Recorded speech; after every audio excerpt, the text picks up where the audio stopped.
We will be freed from obstacles that hinder our Dharma practice. So the kind of practitioners, in fact,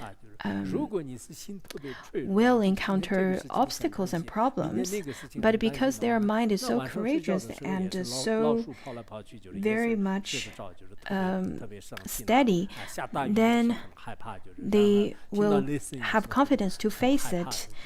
If your mind is rather weak, afraid of this and afraid of that the other day, even during sleep, you'll be afraid of rats running around in your house.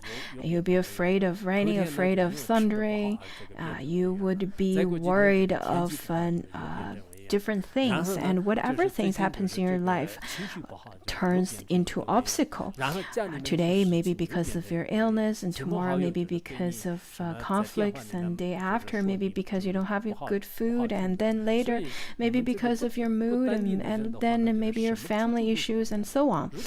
So people whomsoever don't have such a kind of training, then whatever they would encounter becomes obstacles. If you were able to transform suffering into enlightenment, then whatever happens, in fact, they are not worth mentioning. Even people who considers they're quite the unfortunate things that happens to you, you would view them as opportunity to transform that into practice. There are many different kinds of people over here. I've been here for over 30 years, and during such, I've encountered many unimaginable things. And every time, I've turned them into my own practice. I've turned them into a favorable condition for my own practice. So if we were to face all of them with wisdom, that would be a really wonderful opportunity for you. Therefore, all of us, we may encounter things like this and that, but I think there are people who are so weak, then don't even mentioning about transform that into the path, or benefit other beings. I think it would be very difficult for them to get through obstacles. So we really have to be very steady and really have to be very firm in terms of practicing. Also, we'll be able to, and our mind will always be content in the happiness born of inner peace. If we were to practice in this way and transform suffering into enlightenment, then we will often have this mind of peacefulness, and whatever we encounter, our mind will be steady and will not be anxious, will not be afflicted. It won't happen like that. People with genuine practice realizations and insights, whatever things they encounter, they would think, oh, this is my opportunity for practice, and they will be very content, and they won't feel much fear. So this is really wonderful. Just as if a person even reaching the stage for cancer, I think the pessimistic ones would feel that, oh, this is it for me. I'm not going to live anymore. But for optimistic ones, they would think, well, it's pretty good. I've lived for so long, so now I actually have opportunity to prepare for my death. So I think this is the kind of ease and contentment that we can develop by practicing this Dharma. And then to follow a spiritual path in this degenerate age, we cannot be without armor of this kind. In this degenerated age, the 5 degenerations, the degeneration of view, affliction, and lifespan, and so on. In fact, our world, we can see that very clearly in our current world, see it in the news and so on. We can see that there's war and there's pandemic and there's a famine and so on. If we don't have a firm or a steady kind of mindset, then it will be very difficult to go through it. It will be very difficult to transcend it. However, it is exactly because of this degenerated age, then we can use it as opportunities to transform suffering into practice, and then that would become the armor of our practice. Ponsokgo Rinpoche and many genuine lineage masters, in fact, they've encountered more difficulties and obstacles than we can ever imagine, but they use the armor of this kind of perseverance as well as appreciation and intention of practicing Dharma, and they were never destroyed by it. Although we can't say that we're exactly like the copies of them, we have all their merits and so on, but at least I think what we can do is to also practice in such a way. Otherwise it would be such a shame not able to follow the previous masters. Because if we are no longer tormented by the suffering of anxiety and irritation, not only will other kinds of suffering fade away, like soldiers who've lost their weapons, but even misfortune like illness will, as a rule, vanish on their own. If we don't have this kind of frailty or so on, in fact, I think the worst thing is actually frailty and suffering. For the men here or women, I actually think the women are stronger. Some men, they look really tall, but they're quite weak inside. They can eat a lot, they're tall, but their mind is rather quite fragile. Sometimes I would joke with them saying that, wow, you're like little girls. Maybe the way I presented it is quite is probably not very meritorious and maybe bring some faults to myself. However, I think their minds are quite fragile. Whatever little things they encounter, they would give up right away.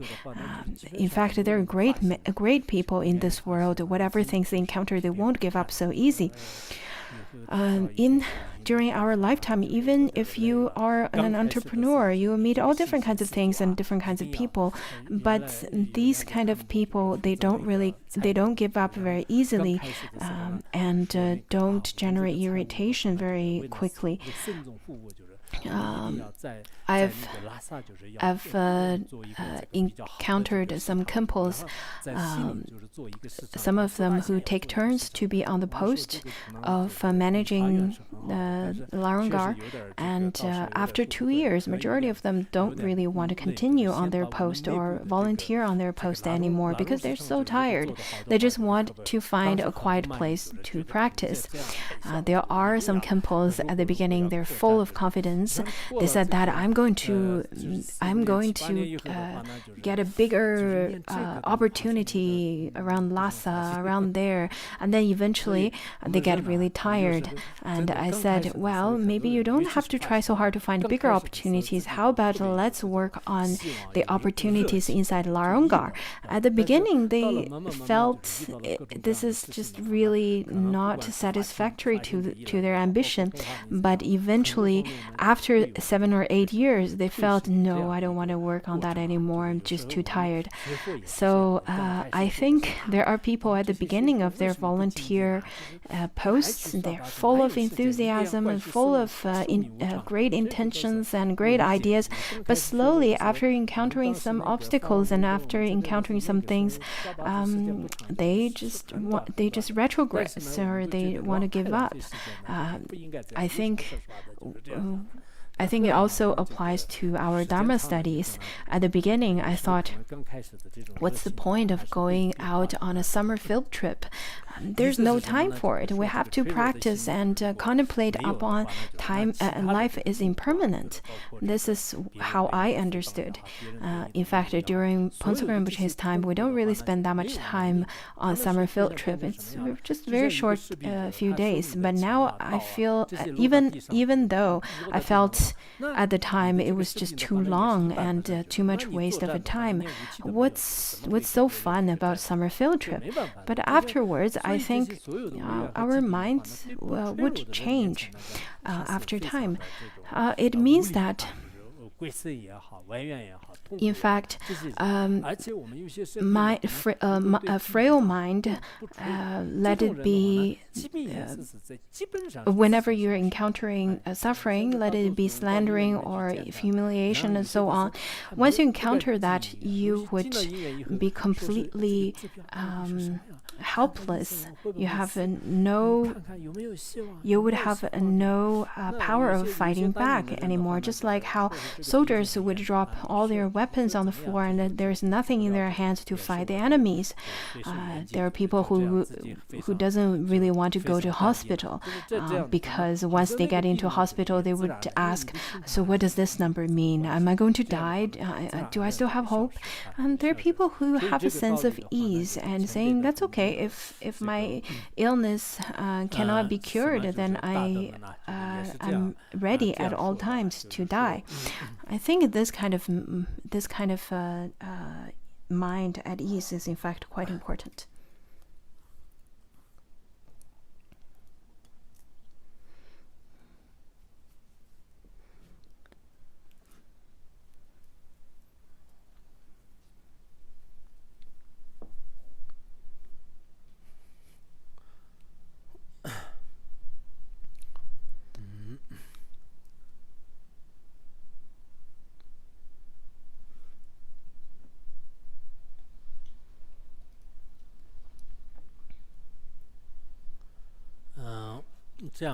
The saints of the past used to say, if you are not unhappy or discontented about anything, then your mind will not be disturbed. Since your mind is not disturbed, the subtle wind energy, the lung, will not be disturbed.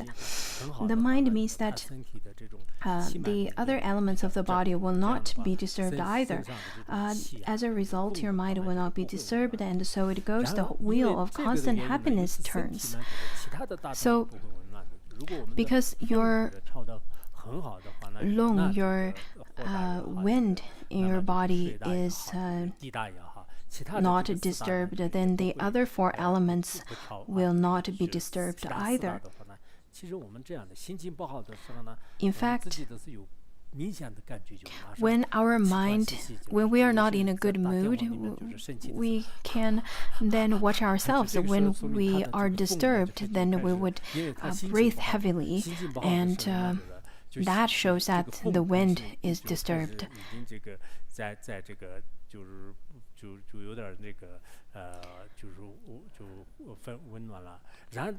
And if the wind is disturbed, then the other four elements will also get disturbed, because the other four elements work with wind.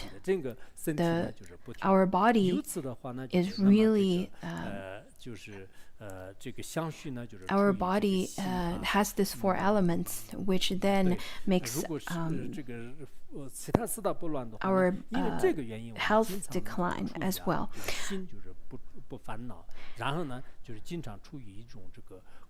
Therefore, if we were to be in a state of bad mood or unhappiness, then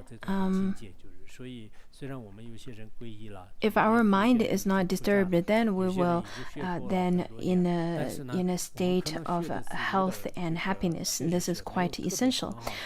For the practitioners, I think we haven't really attained this kind of level of realization. But there are people, however, there are people who, after taking refuge, who got ordained and studied Dharma for many years, though you may have listened to many teachings and very carefully, but to completely eradicate all of the afflictions, you definitely need practice, because even after you understand the theory, if you don't put that into practice, you won't be able to eradicate afflictions. Afflictions can only be eradicated by actual practice. After practice, Dharma will then emerge into your mind. After attaining the first bhumi, then you will be able to eradicate the afflictions. Of course, for the mundane beings, if after understanding the theory, you don't have to practice on it. After that, even if you practice upon it right away, I'm not sure if it's going to make a huge difference. I think maybe because maybe we got unhappy because of suffering, and then lead to the disturbance of wind and disturbance of the four elements, and then our mind would be in the state of anxiety. After we have this essential teaching, I think whenever our body is not healthy, when the four elements are disturbed, then we should understand the basic reasons. I think it really has something to do with our grasping and our afflictions. There are people nowadays who would say that we get aged rather quickly. In fact, it is because our mind is often in anxiety.